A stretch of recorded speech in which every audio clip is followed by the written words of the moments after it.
Hello friends, I hope you all are doing good. Recently, the FTA has issued corporate guide on the free zone exemption. There are many aspects which are covered in this guide, which which generally dwells upon the who is qualified free zone person, whether a branch or of an entity incorporated in UAE or outside the UAE can also be considered as a qualified free zone person, what is considered as a qualifying income, what is qualifying activities, what is considered as excluded activities, how to determine de minimis registry requirement, what will you include in the income of qualifying income and what will you exclude while calculating de minimis requirement is all provided in this guide. Also, what is considered as qualifying activities is also included in the guide. There are several aspects in the context of the qualifying activities. For various activities, you may call it as a manufacturing or processing or a distribution function. Everything is there. A specific area which I want to dwell upon today is on the logistics services. When the qualifying activities is considered as a logistics services, what one needs to consider. The guide provides that the logistics services include storage and transportation of goods or material on behalf of another person without taking any risk of that. This is something that will be considered as the logistics services, and this includes your cargo handling, warehousing, container storage, transportation, custom brokerage, inventory management, freight forwarding, brokerage services, document preparation, packaging and unpackaging, and other related services. There is no limitation on the mode of delivery. Now, why is this important? Is because in the in the past, in the public consultation document that was issued by the FTA, there was a specific diagram which said that last mile delivery is considered to be attributed to your domestic PE and therefore maybe it's subject to tax.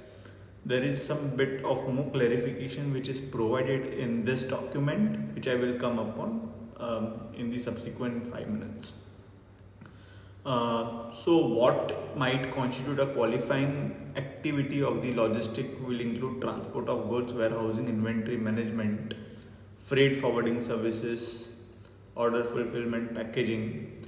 Also, any activity which is ancillary to the qualifying activity will also get covered in the definition of the qualifying activity, and therefore any activity that is ancillary to the logistics will also be covered within the definition of the logistic services.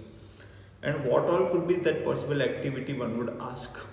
So something that makes a minor contribution in the overall activity or something that cannot be considered as an independent activity is what is called as an ancillary activity, which would include supply chain management, custom brokerage, and customer services.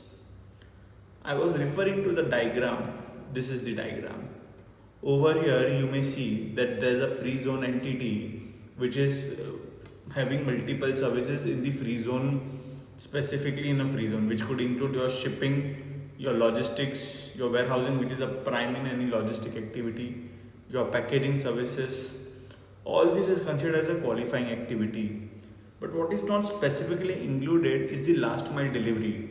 In the overall scheme of logistics, you need to pick up the consignment, do the transportation, keep it in a warehouse, manage the custom documents, then see for the freight where which flight or ship can you put that freight into. Freight forwarding is that activity.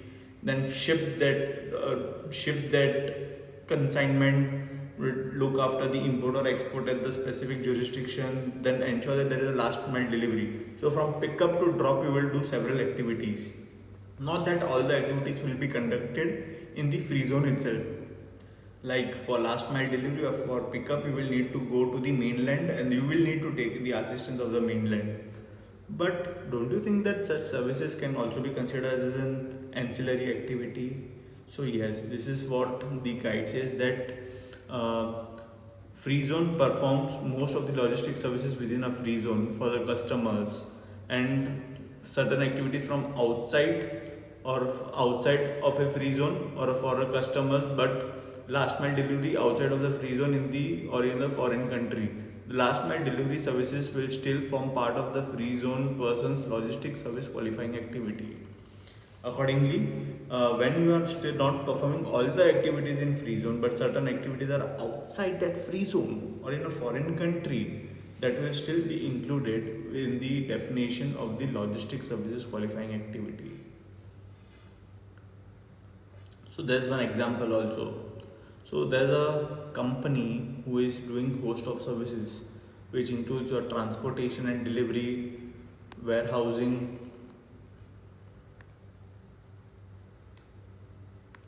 order fulfillment, freight forwarding.